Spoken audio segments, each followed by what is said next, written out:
Et les gens, en fait, sont attirés par faire de l'argent rapidement. Là, par contre, la boutique, je l'ai commencé en 2018. Ouais, ça fait 6 ans. 6 ans. Donc, plusieurs millions d'euros. Attendez, littéralement ma belle derrière les écrans. Limite, en fait, la plupart, ils vont même prendre vos vidéos parce qu'ils vont pas se casser la tête à refaire une vidéo. Je pense que c'est le meilleur conseil que vous devez retenir de cette vidéo. Ils vont voler votre vidéo, peut-être même votre site et votre branding et votre logo, et ils vont refaire le même site et ils vont balancer du budget à fond sur Facebook. Les amis, si vous regardez cette vidéo et que vous voulez faire de l'argent du jour au lendemain, salam alaikum wa rahmatullahi wa barakatuh. J'espère que vous allez bien. Bienvenue dans cette nouvelle vidéo. Aujourd'hui, on est avec Assem pour la deuxième fois. Salam alaikum Assem. Alaikum salam. Comment tu vas? Ça va, alhamdoulilah, et toi? Ça va très bien, alhamdoulilah. Dans cette vidéo, on va ensemble, on va confronter les deux façons de faire du e-commerce. La première qui est de faire du e-commerce avec Google Ads et la deuxième avec Facebook Ads. On va essayer de comprendre quelle est la meilleure stratégie et vous verrez quelle est la stratégie qui vous convient. Dans un premier temps, je vais te laisser te présenter pour ceux qui n'ont pas encore vu la première vidéo. D'ailleurs, je vous invite à la regarder si vous ne l'avez pas encore faite. Et je te laisse te présenter. Voilà. Ok, donc moi c'est Assim, donc j'ai 40 ans maintenant. Donc je suis marié, 4 enfants. Donc ça fait 4 ans que je vis ici aux Émirats. Et ça fait 6 ans que je fais du e-commerce et plus particulièrement donc en SEO et sur Google Ads. Google Ads. Alors, on avait fait une vidéo il y a déjà 4 ans, comme on a dit. Ouais. Tu avais atteint ce fameux premier million de chiffre d'affaires, Allahumma barak. Aujourd'hui, alhamdoulilah, tu as bien avancé. Et aujourd'hui, il va nous partager énormément de contenu. D'ailleurs, pour ceux qui veulent aller plus loin, on a co-créé une formation qui s'appelle Plan e-com que vous retrouverez dans la description. Alors, pour mettre un peu de contexte, parce que je vais anticiper un peu quelques questions. La première, c'est tout simplement pourquoi t'es masqué, pourquoi t'as des lunettes, tout simplement. Ouais, bah, tout simplement pour garder l'anonymat, passer sous les radars, c'est tout en fait, tout simplement. C'est un choix, donc tu veux être tout simplement tranquille. Vous allez comprendre à travers cette vidéo que créer un business sur Google Ads, ça permet d'être, en tout cas dans les business en ligne de manière générale, le gros avantage, c'est qu'à part la vente de formation, c'est que tu peux avoir ton business et personne ne sait ce que tu fais. Et ça, c'est hyper intéressant et tu veux justement préserver cette discrétion. Et il faut respecter son choix. Et le plus important, c'est la valeur qu'il va nous apporter, c'est pas forcément ton visage. Je pense que c'est ça qu'il faut comprendre. La deuxième chose, c'est qu'on a eu ce genre de questions lors de la première vidéo. C'est que s'il a fait vraiment ce chiffre d'affaires, pourquoi il ne nous montre pas les produits, pourquoi il ne nous montre pas la boutique? C'est simple. Cette vidéo va être vue plusieurs fois et il ne va pas se créer une concurrence comme ça. Donc, il n'a pas fait tout ça pour qu'à la fin, il y ait des concurrents sur son marché. En tout cas, encore une fois, merci d'avoir accepté l'invitation. On va commencer, bismillah. Donc, tu peux nous expliquer rapidement, simplement, qu'est-ce que c'est que le SEO? Ça consiste en fait à optimiser donc, son site donc, pour monter dans les résultats de recherche sur Google, donc être dans les premiers résultats de recherche sur Google, mais naturellement et gratuitement. D'accord, ok. Et donc, la deuxième partie, c'est le SEA. Donc, c'est un terme aussi technique que vous devez comprendre. C'est quoi le SEA? Alors le SEA, voilà, comparé au SEO, donc là par contre c'est de la pub payante sur Google. Donc on paye donc, pour être dans les premiers résultats, mais là il faut payer. Alors, quelle est la différence entre le trafic qui provient du SEO et le SEA, contrairement au trafic qui vient de Facebook Ads? Alors, juste pour une petite précision, je dis Facebook Ads parce que c'est simple, mais ça peut être tous les sources de trafic payants comme TikTok Ads, Snapchat Ads, etc. etc. Alors la différence donc avec la vente de produits donc sur Google ou sur Facebook ou d'autres plateformes de réseaux sociaux. Donc c'est que sur Google en fait donc les gens ils vont taper une requête, ils vont taper le nom d'un produit sur Google et ils vont trouver des résultats et trouver notre boutique et acheter directement sur la boutique. Sur Facebook en fait le client lui il est tranquillement donc en train de regarder des vidéos, en train de se divertir, de scroller sur son fil. Et là on va le couper, on va lui montrer une pub. Pour essayer de le faire acheter. Donc là, ça va être beaucoup plus difficile dans le sens où lui, il n'est pas là pour acheter. Donc on va le couper et il va falloir lui montrer vraiment une vidéo super intéressante, un truc super intéressant pour pouvoir avoir son intention et éventuellement qu'il achète. Donc c'est beaucoup plus difficile. Effectivement, c'est deux approches qui sont totalement différentes. La première, on a une intention, on veut acheter un produit, on va faire l'effort d'aller trouver ce produit. Et donc du coup, après toi, tu vas te positionner en face de ces mots-clés. Et à la différence de Facebook Ads, etc., c'est qu'en fait, tu es complètement, voilà, t'as pas forcément envie d'acheter ce produit et on te présente ces produits et on te dit, voilà, tu achètes ou tu achètes pas. Alors, l'idée, c'est pas forcément de dire que Facebook Ads ne fonctionne pas. On a des amis en commun qui ont des boutiques sur Facebook, TikTok Ads, etc. et ça fonctionne très bien pour eux. Seulement, c'est vrai que si demain vous voulez chercher un business plus périn, plus sur le long terme, effectivement, et même eux le savent, entre guillemets, c'est plutôt, on va dire, la partie Google. Bah, justement, d'ailleurs, c'est une bonne question. Pourquoi ça serait périn? Pourquoi ça serait solide? Pourquoi Google, c'est plus solide que Facebook? Ouais, la différence entre les deux business, d'ailleurs, même moi aussi, je fais aussi de la pub sur Facebook, hein, d'ailleurs. L'un n'empêche pas l'autre. En fait, ça peut être complémentaire. Il y a des types de produits qui vont déjà plus se vendre justement sur les réseaux parce qu'il va falloir vraiment avoir un produit, ce qu'on appelle l'effet wow. Donc, un produit qui va attirer l'attention, qui va être, je sais pas, marrant, etc. Un truc voilà, intéressant. Que sur Google, entre guillemets, bah, tout se vend. À partir du moment où quelqu'un tape une recherche, bah, c'est tout simplement qu'il y a un certain nombre de recherches, donc il y a des gens qui veulent acheter ce produit. Donc totalement différent. Et je rajouterais que les produits que tu trouves sur Facebook, Instagram, etc., c'est des produits qui sont tendance. Et donc, du coup, Aussi, derrière, ouais. après, c'est forcément. Là, on parle vraiment de pérennité, on parle de création de valeur. Aussi. Beaucoup Demain, de sur produits à la Google, mode, ouais, beaucoup de produits à la mode qui vont durer 1 mois, 2 mois, et puis une fois que tout le monde les connaît, bah ça y est, le produit, il se vendra plus. L'exemple des hand spinners ou des trucs comme ça, exactement, c'est à exactement. la mode un temps, et puis après, ça y est, c'est fini. Et la deuxième chose aussi, c'est que sur Google, tu as un volume de recherche qui est constant, croissant. Et donc, en Exactement. fait, par exemple sur les boutiques que tu as, en général, les volumes de recherche, ils sont de combien à peu près? Alors, comment ça fonctionne déjà donc Google, c'est des Faut- mots-clés. Donc, ça fonctionne par mots-clés. Donc, il y a un nombre de recherches défini par mots-clés. Après, sur une boutique, bah, tu peux avoir plein de mots-clés, hein. Tu peux en avoir à l'infini. Juste le principe, c'est de rester dans la même niche parce qu'on n'a pas des sites comme Amazon où on vend de tout. Donc, on va essayer de se spécialiser dans un domaine. Ok. Les clients aiment bien acheter sur une boutique où on est vraiment dans un domaine précis, où la personne est censée être un spécialiste de ces produits-là. Et c'est ça qui va le mieux convertir. Donc, on va prendre, je sais pas, peut-être 10 mots-clés, 20 mots-clés, 50 mots-clés, 100 mots-clés, ça dépend des niches. Et on va additionner toutes les recherches. Donc, si on a un produit qui fait 1000 recherches par mois et qu'on en a 10, ça fait 10 000 recherches par mois, par exemple. Ok, très bien. Donc, toi, tu conseilles plutôt de faire des boutiques nichées que des boutiques généralistes. Ouais, bien sûr. Google préfère. Ouais, bien sûr, bien sûr. Ok. Bien sûr. Ouais, c'est mieux. Vaut mieux. Je préfère même avoir plusieurs petites boutiques qui n'ont pas beaucoup de recherches, mais au moins elles vont bien convertir. Les clients, généralement, ils sont contents, ils achètent plus là-dessus. Moi, je préfère, ouais, c'est sûr. Et Google préfère aussi.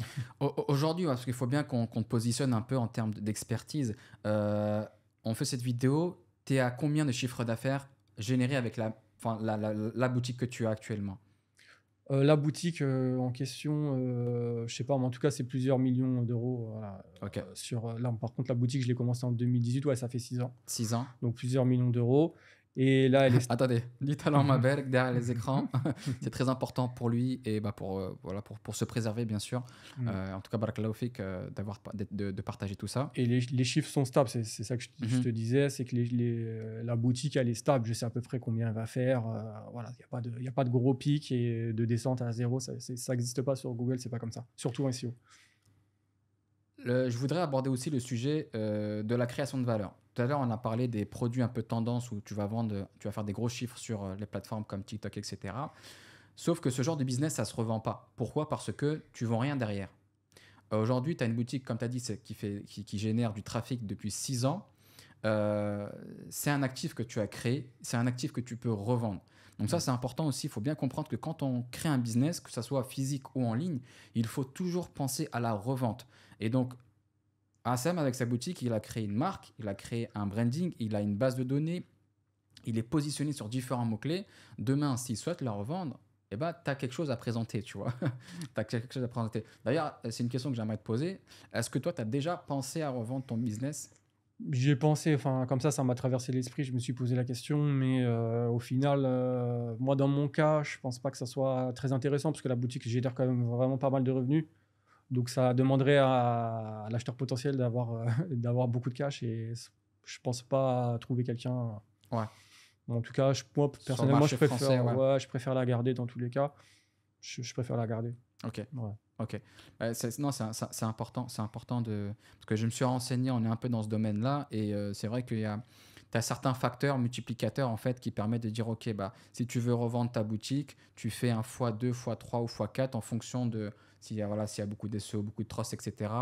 Mm. Sur le bénéfice annuel. Donc par exemple, je sais pas moi, si ta boutique elle génère 1 million de bénéfices par an, tu fais un x2, x3, et après ça te permet d'avoir une estimation à peu près Ouais. de la revente du business. Mais après, effectivement, la plupart des personnes que je pose cette question, ils vont dire, mais je fais quoi après? Tu vois, Mm. tu vas recréer une boutique qui va régénérer du chiffre, autant la garder et après peut-être la vendre au bon moment quand Ouais, tu passes. déjà, il y a ça. Et puis après, je me dis, ouais, un acheteur, enfin, est-ce qu'il va sortir 1 million comme ça, tu Ouais. vois? Ça me paraît ça me Il y en a, il y en a, il y en a, il y en a, il peut-être, y en ouais, je a. sais pas. Bon, Il y en a. peut-être plus tard, on verra. Euh, alors, quels sont, on va dire, il y a, il y a aussi des inconvénients au SEO. Quels sont les, on va quand même, on va aborder tous les Ouais, un sujets. petit peu. Comme ça, vous savez à peu près voilà, dans quoi vous allez vous lancer. Inconvénient, ouais, je dirais plutôt, alors déjà pour les débutants forcément, parce que ça prend du temps. En fait, c'est pas instantané comme la pub. La pub, tu payes, ta pub elle est affichée tout de suite, tu as du Mhm. trafic, tu as des ventes tout de suite potentiellement. Le SEO, non, surtout à partir du moment où tu commences, tu as un site qui est tout neuf que Google ne connaît pas. Donc ça va prendre du temps. Encore plus s'il y a beaucoup de concurrence, ça peut prendre vraiment beaucoup de temps. Mais sur des petites niches, ça peut prendre quand même plusieurs mois, je sais pas, 3, 4, 5, 6 mois pour commencer à avoir un petit peu de revenus au début. Pourquoi, à ton avis, cette façon de faire du e-commerce via Google Ads ou SEO n'est pas mis en avant justement sur YouTube, sur les plateformes? Ouais, c'est vrai qu'on n'en parle pas énormément. On parle beaucoup justement de Facebook Ads ou en fait, bah, c'est un peu aussi les trends justement. Ah, allez, on va parler beaucoup de TikTok Ads d'un coup, on ne sait pas pourquoi. Mhm. Après, il y avait un peu de Snapchat Ads. Enfin, on va te parler de plein de trucs influenceurs. Bon, il y a 3-4 ans, c'était les influenceurs qui étaient à la mode. Google, pas trop. Pour moi, de ce que je pense, c'est que les gens sont pas trop formés là-dessus, connaissent pas justement les SEO parce que c'est un peu technique. Et pour moi, je pense qu'il n'y a pas énormément de gens qui sont calés là-dessus, en fait, tout simplement. Ouais, je rajouterais aussi, c'est qu'on est dans une époque où on veut des résultats Oui, rapidement. Et c'est effectivement Facebook Ads, Facebook, le dropshipping e-commerce de cette façon-là, effectivement, tu peux avoir des résultats rapidement. Ça nécessite beaucoup de c'est travail vrai, ouais, et ouais. les gens, en fait, sont attirés par faire de l'argent rapidement. Les amis, si vous Exactement. regardez cette vidéo et que vous voulez faire de l'argent du jour au lendemain, c'est pas possible, ça n'existe pas. Là, on parle quand même d'avoir des premiers résultats en 6 mois, 6 mois dans une année, 6 mois potentiellement, ça peut, voilà, même un an, je dirais. Un an, c'est quoi un an? C'est rien dans une vie, tu vois. Bien Et sûr. c'est un an d'investissement, ça peut te changer littéralement de vie, tu vois. Bah, surtout si Euh, après tu as des revenus pendant 3, 4, 5, 6 ans, bah, au final, tu seras c'est plus clair. gagnant que celui qui, oui, a fait du Facebook, donc a eu des résultats tout de suite. Je sais pas, il a gagné 10, 20 000 euros en un mois, mais après, il est retombé à zéro pendant 11 mois. Exactement. Donc, Exactement. Et derrière, si tu veux construire quelque chose de solide, si tu as une famille, si tu as un loyer à payer, tu ne peux pas prendre des risques, autant de risques. Vaut mieux aller prendre son temps, se former, créer un business sur le long terme, le valoriser et pourquoi pas le revendre plus tard. Euh, donc on a dit les inconvénients du SEO, c'est un peu technique et aussi c'est un peu lent pour avoir des résultats. hmm. Est-ce que tu as des conseils pour à nous donner pour justement que ça aille un peu plus vite? Est-ce que la personne ne devrait pas faire un peu d'ads pour tester un peu au lieu de... Parce que toi, tu Ouais. es un expert, tu sais que dans 6 mois, potentiellement, Inch'Allah, tu auras des résultats. Mais quelqu'un qui ne sait pas comment il fait? Ouais, c'est vrai. Bon, après, il y a toujours l'incertitude. C'est-à-dire, même moi, si je vais lancer une boutique, bon, on n'est pas toujours sûr Bien sûr. exactement. Il y a ça aussi comme inconvénient, c'est qu'on ne sait pas trop encore au début là où on va. On espère, mais on n'est pas sûr. Donc, C'est comme on va partout. peut-être, C'est ouais. comme partout. Il n'y a pas Mais de... sauf que là, on va peut-être attendre 6 mois pour rien. C'est pas, on va attendre 2, 3 jours. Là, c'est C'est peut-être vrai. 6 mois. Donc, il y a ça aussi. Après, pour moi, il y a deux stratégies à mettre en place si on veut que ça aille un peu plus vite. La première, si on a un peu d'argent, donc c'est de faire du Google Ads en plus donc sur sa boutique. Donc on va payer du trafic et amener du trafic. Ce trafic, en fait, Google, lui, va le prendre en compte parce que c'est un des critères dans l'algorithme de Google, donc pour le SEO, Mhm. pour faire ranker une page. Ça va être le trafic. Donc s'il voit qu'on a beaucoup de trafic, d'ailleurs, ça peut être, je dis du Google Ads, mais ça peut être même du Facebook Ads ou du Instagram Ads, etc. Tant qu'on fait venir beaucoup de trafic, en fait, Google va le voir. Et avec ça, il va mettre en avant notre site plus rapidement. Donc ça peut être un premier boost pour le site. Si on ne veut pas faire de ads ou si on n'a pas les moyens tout de suite de mettre des ads en place, moi, ce que je conseille et ce que je fais, c'est que je vais partir en fait plus sur des petites niches. Donc, qu'est-ce que c'est une petite niche? Ça va être un site où en fait on va avoir des produits avec peu de recherche. Donc, ça va être des produits, je ne sais pas, peut-être à 100, 200, 300, 1000 recherches, mais que des produits comme ça. C'est-à-dire plein de petits produits comme ça, parce qu'en fait, au final, quand tu vas cumuler 10, 20, 30 produits, au final, tu vas avoir un volume de recherche qui est quand même assez conséquent. Mais sur ces produits-là, du coup, en fait, tu n'auras pas beaucoup de concurrence. Et du coup, si tu n'as pas de concurrence, tu pourras ranker beaucoup plus facilement en quelques mois. Très bien, très bien.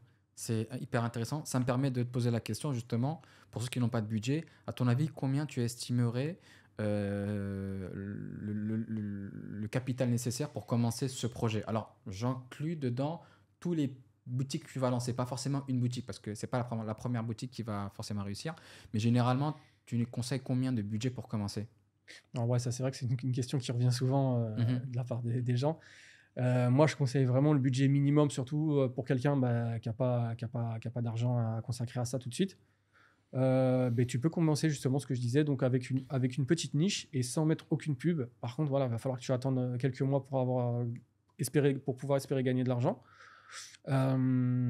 Mais du coup, pour moi, il n'y a que l'abonnement à Shopify, donc à 29 $ par mois. Je crois que tu as un mois gratuit, des fois de temps en temps, ils font des petites promos. Mais grosso modo, donc c'est 29 $ par mois. Et c'est tout en fait. Si tu fais que du SEO, tu n'auras que ça à faire, t'occuper de ton site, mettre des fiches produits. Donc après, c'est ton temps que tu vas beaucoup consacrer parce qu'il va falloir faire des recherches donc, sur les produits, trouver la niche. Et après, faire des fiches produits, c'est-à-dire mettre des photos de bonne qualité, rédiger des fiches produits, agencer bien les collections comme il faut, etc. Vérifier les mots-clés, etc. Ouais, donc Mettre tout le site en place. mettre le site en place et aussi Ouais. peut-être mettre un peu de budget de côté pour acheter du stock une fois que tu as des.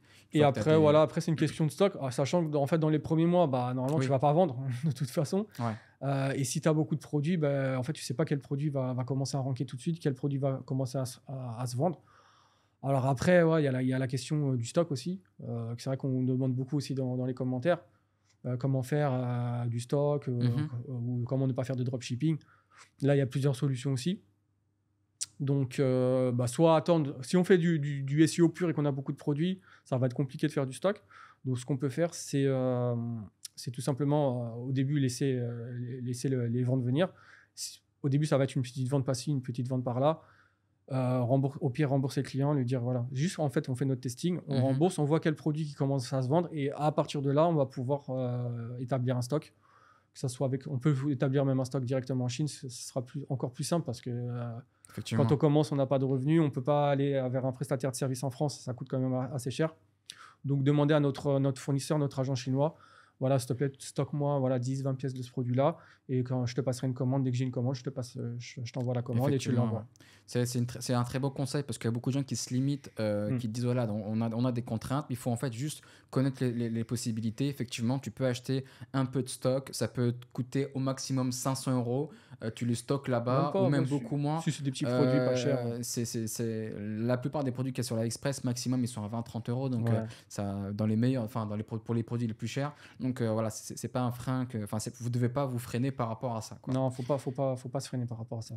Je reviens par rapport à la discrétion et par rapport au fait que Google Ads, contrairement à Facebook Ads, parce qu'on avait parlé des produits un peu tendance qu'il y a sur Facebook, où tu as un produit winner, et ben après, le produit winner, il est copié à foison.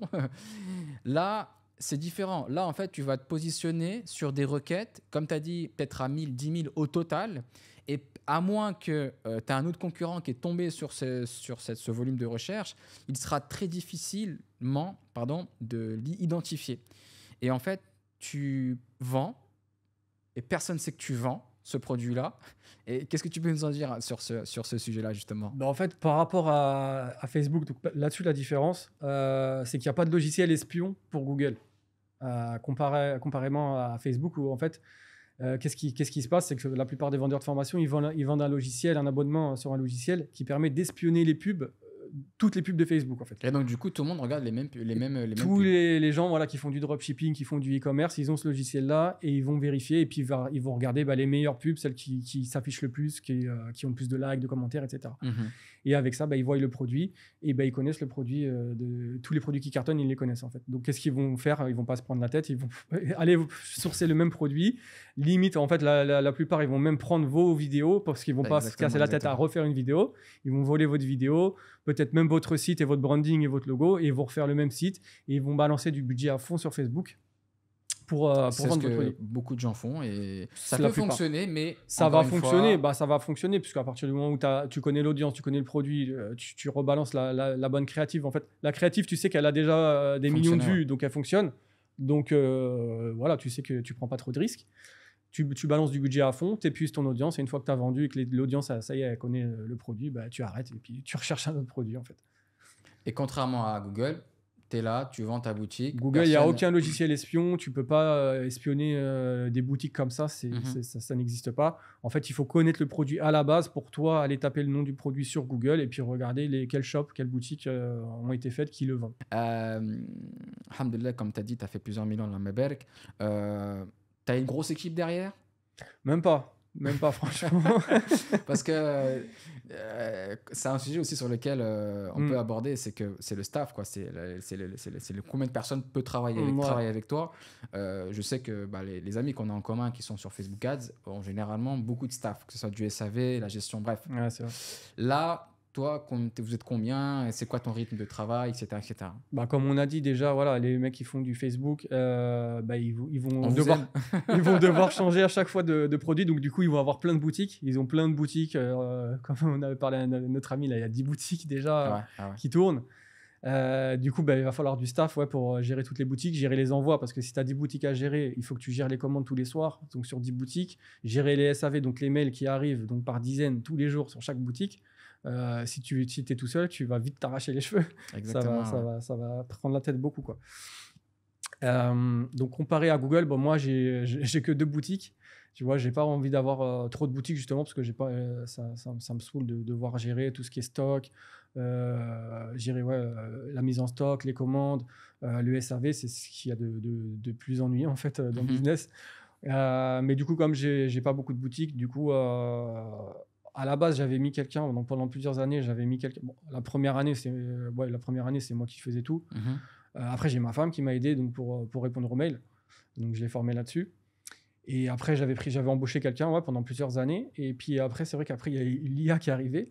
Et du coup, il y a eu pas mal de logiciels d'automatisation qui se sont mis en place au niveau du SAV et qui, au final, sont super, Performant. super performants. Ouais, exactement. Et du coup, tu as pas mal d'automatisation. Donc, des mails, tu peux envoyer des réponses automatiques qui sont très, très propres. Après, j'ai mis en place des FAQ sur le site aussi. Et je me suis rendu compte que ça faisait gagner pas mal de mails en moins. Ouais, t'as bien optimisé ton processus, chatbot, IA, Chatbot, template. voilà, FAQ, etc. pour vraiment répondre au maximum de gens directement sur le site sans qu'ils aient besoin de me contacter. Parce que la plupart, 80% qui te contactent, ils ont déjà la réponse sur le site en réalité, parce que les questions, c'est toujours les mêmes. Après, il y a quelques questions, voilà, où est mon colis, etc. Bah, tout ça, c'est automatisé. On répond rapidement. Donc, au final, voilà, j'ai plus besoin de staff pour ça. T'es tout seul, du coup. Voilà. Du coup, Et ton rythme de travail, c'est quoi, là, du coup Alors, bah, pour le SEO, grosso modo, enfin pour moi, du coup, qui n'ai plus besoin vraiment de m'occuper du marketing et tout ça, vu que tout est automatisé, j'ai que le SAV et les stocks à gérer. Donc, moi, les stocks, ils sont en France. Donc pareil, ça c'est un prestataire de service. Donc en France, il y a des prestataires de service qui s'occupent de ça, de stocker vos produits et de les envoyer. Eux, ils sont directement liés sur ma boutique. Ça veut dire que moi, j'ai pas besoin de leur envoyer les commandes. Dès qu'il y a une commande qui arrive sur le site, par exemple, s'il est, je sais pas, 8, 9 heures du matin, eux, ils reçoivent automatiquement la commande chez eux et ils peuvent l'envoyer automatiquement. Moi, j'ai aucune intervention à faire par rapport à ça. Donc ça gagne énormément de temps en plus. Et pour le client, en plus, c'est hyper rapide, quoi. Super. Donc ça, c'est le niveau vraiment supérieur. C'est que dans un premier temps, commencer à stocker, tout dépend après votre produit, mais à l'extérieur du marché français, si vous marchez, c'est parce que si vous stockez en France, ça va peut-être être un coût, en tout cas dès la première étape. Ouais, et puis il faut un minimum de stock. De toute façon, ils ne vont pas accepter des tout petits exactement, stocks. Ouais. Exactement. Ouais. Mais stocker directement en Asie, directement en Chine chez le fournisseur, lui, en fait, eux aussi, c'est des logisticiens aussi. Ils font ça toute la journée. Et les livraisons sont de plus en plus courtes. Et les livraisons maintenant sont assez courtes sur la plupart des produits. 10 jours, ouais, c'est6 correct. à 10 jours en moyenne, voilà, sur des produits qui sont des produits qui se vendent beaucoup. C'est assez rapide. Les clients ne se plaignent pas. Pour une semaine de livraison, ça va. Avant, à l'époque, il y a 6 ans en arrière, c'était des délais de 2 à 3 semaines minimum. Et là, on recevait beaucoup de mails. Là, c'était compliqué, quoi. Donc, du coup, tu es tout seul. Par contre, tu as bien optimisé tes boutiques avec des logiciels, etc. Donc, c'est ton expertise. Tu es plutôt. Alors, il y a beaucoup de comment ça s'appelle? Tu as des gens qui vont dire, ouais, le SEO, c'est du blog, le SEO, c'est des produits. Toi, tu es plutôt SEO blog ou SEO produit? Alors moi, 100% produit, je dirais même pour moi, le blog, c'est vraiment secondaire, c'est vraiment optionnel, on va dire. C'est pour gonfler le trafic, mais c'est pas qualitatif, on va Alors, dire, tu en vois? fait, si on veut vraiment rentrer dans la technique, en fait, les fiches produits, donc c'est pour donner donc, des mots-clés de produits, donc c'est ce que le client tape directement pour acheter, ce qu'on appelle un mot-clé transactionnel, Mhm. donc une requête qui est là pour acheter avec une intention d'achat. Et pour le blog, en fait, ça va être plus être des questions qu'on va mettre en mots-clés. Donc, c'est pour ce qu'on appelle des recherches informationnelles. Donc, c'est quelqu'un qui se pose une question sur Google, qui va taper une question à quoi sert ce produit, comment utiliser ceci, comment utiliser cela, ou des questions qui n'ont même pas de rapport, mais qui peuvent avoir quand même un rapport avec votre niche. Et tu peux mettre des actions de marketing en place pour rediriger vers le produit si Off. vraiment tu veux faire du trafic. Bah, c'est le but en fait, le Ouais, blog, parce que si c'est pour avoir du trafic, juste pour que les gens visitent, et exactement. ça sert à rien. Donc en fait, tu mets dans ton titre, tu vas mettre la question que le client se pose. Tu vas faire un bel article pour justement bien répondre à sa question, parce qu'à la base, lui, il se pose une question, Et tu dis, nous aussi, on propose ce produit il si veut, il veut une réponse, donc tu lui apportes sa réponse, et à la fin, tu dis justement, moi, j'ai une solution à ta question, elle est là, voilà, clique et regarde, tu vas avoir ce produit-là qui peut t'aider. Est-ce que tu as un rythme de publication de blog ou tu as arrêté ou Non, j'ai arrêté le blog, t'as franchement. arrêté, donc tu Ouais, fais parce que pour zéro. moi, en fait, le blog, c'est intéressant. Vraiment, si tu as des questions intéressantes, moi, je le mets en place. En fait, si vraiment je trouve des questions en rapport avec ma niche, des Ok. questions qu'on me pose beaucoup, par exemple, des questions que j'ai dans le SAV, des trucs comme ça, je vais pas le faire forcément pour vendre, en fait. Même maintenant, à ce niveau-là, je le fais pas forcément pour rediriger sur des produits. Ok. À la base, je le faisais pour ça. Mais Ouais, tu vas maintenant, je le plus fais vraiment aider pour à apporter de informer, la valeur. ouais, apporter Ok. de la valeur au client. Et après, voilà, peut-être qu'il va se dire, ouais, bah, finalement, le site en question, il m'a apporté de la valeur. Pourquoi pas, je vais acheter un produit chez lui, tu vois. Super. Prochaine question. Quels sont les outils que tu utilises ou tu conseilles pour trouver des niches sur Google? Alors là, justement, en comparaison avec Facebook, on n'a pas vraiment d'outils. En fait, il y a un seul outil. Enfin, on a un seul type d'outil, c'est des logiciels de recherche de mots-clés. Donc, comme par exemple, le plus connu, c'est SEMrush, par exemple. J'utilise Yoda Insight aussi donc pour un logiciel qui est gratuit, parce que SEMrush, il est assez cher quand même. C'est Mhm. 150 Oui, euros c'est par mois. vraiment. Ouais, ouais. Pour quelqu'un C'est qui pour, commence, c'est un c'est pour budget. faire des recherches vraiment avancées, vraiment poussées. Mais c'est assez complet parce qu'on peut faire des recherches de mots-clés, on peut faire des analyses de sites, donc analyser un site en profondeur, voir tous les mots-clés qu'utilise ce site, voir le trafic que lui génère avec chaque mot-clé, etc., etc. Et ce qui fait des pubs, ce qui fait pas de pubs. Donc c'est un outil qui est assez poussé. Donc c'est très bien pour rechercher des niches. Euh, En fait, par contre, on va pas trouver des niches. En fait, là, toi, faut déjà que tu aies une idée de niche, parce que c'est toi qui vas taper sur ce logiciel-là, tu vas taper des mots-clés, tu vas taper des noms de produits. Mais lui, il va pas te dire, tiens, regarde ces Oui. produits-là, etc. En Et fait. ça, c'est le gros avantage, c'est qu'il y a un vrai effort à faire. Ouais. Tu vas avoir des idées et tu vas analyser ces marchés-là avec ces différents outils comme SEMrush, Ubersuggest, Inside Yoda, etc., etc. Ouais, c'est ça. Ok, ok, très bien. Prochaine question, Shopify ou WordPress? Voilà, tu connais bien ma réponse. Moi, je suis 100% Shopify. Donc pour moi, Et bon, pourquoi? ouais, je vais te dire. Moi, je l'utilise déjà depuis longtemps. Déjà à l'époque, il était pas mal et on en parlait beaucoup. Mhm. Et là, ils sont beaucoup améliorés en plus en 6 ans depuis que je l'utilise. Mais alors pour moi, de ce que j'ai pu voir déjà en comparaison en SEO surtout, c'est que Shopify est quasiment toujours devant les autres sites, les concurrents qui sont sur WordPress. Alors pourquoi? Je ne sais pas exactement le pourquoi du comment. Euh, En tout cas, bah déjà, on a vu la dernière fois, on avait regardé ton site que tu as sur WordPress. Pour optimiser le SEO, pour remplir les Ah, meta titles, les descriptions et tout, il faut le chercher, c'est pas du tout intuitif. Shopify, c'est hyper intuitif, c'est hyper facile à trouver, tout est facile. Les thèmes sont super bien faits, sont super faciles pour faire un site web. En fait, c'est super facile, c'est super simple, ça prend vraiment pas beaucoup de temps. Donc, déjà pour un débutant, c'est bien. Et même pour quelqu'un qui a avancé, c'est bien, tu te prends pas la tête. Tout est optimisé, c'est pas très cher. Donc, moi, je conseille à 100%. c'est clair. En fait, tu as l'approche où les gens vont dire ouais, mais WordPress c'est gratuit. En fait, c'est pas forcément gratuit parce que tu dois payer un abonnement, etc. Mais surtout, il faut comprendre que WordPress, c'est un CMS, donc on va dire pour la faire très simple, c'est un logiciel qui permet de construire des sites internet et c'est fait pour les sites vitrines et les sites e-commerce. Shopify, eux, ils ont créé ce logiciel-là uniquement pour le e-commerce. Donc du coup, tout est adapté pour le e-commerce. Ouais. Et surtout, avec l'ouverture du e-commerce ces dernières années, ça a permis à Shopify, je pense, est un acteur, est toujours un acteur très important pour faciliter les gens à se lancer dans l'e-commerce. Parce que quand tu commences sur WordPress, c'est tellement complexe, c'est tellement lent que tu n'as pas envie de continuer. Là, Shopify, ils te disent, tiens, tu payes un abonnement. Et encore, tu as le premier abonnement, je crois, à 1 euro pendant 3 mois, le truc hyper intéressant. Tu payes, on va dire, un abonnement 20-30 euros par mois. Et toute la partie technique, on s'en occupe. Donc, il n'y a pas de mise à jour, il n'y a pas de mise à jour du thème, la sécurité, etc. Tout est hébergé sur Shopify et Shopify dit vends ton produit, moi je m'occupe du reste.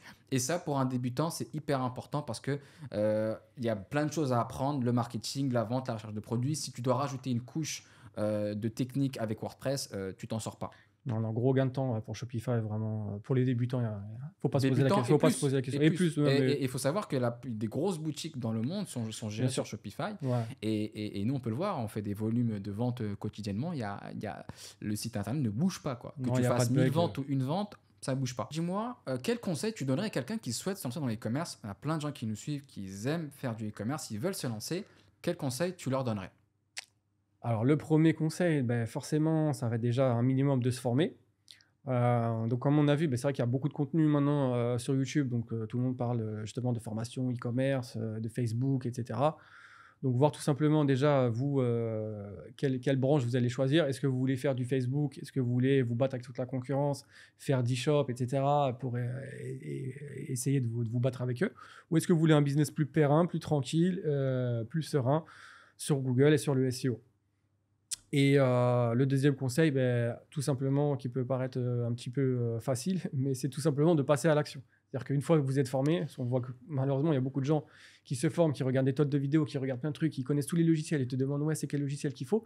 Mais tu lui dis, est-ce que tu as un shop? Non, j'ai pas de shop encore, mais attends, j'attends, je cherche une niche, etc.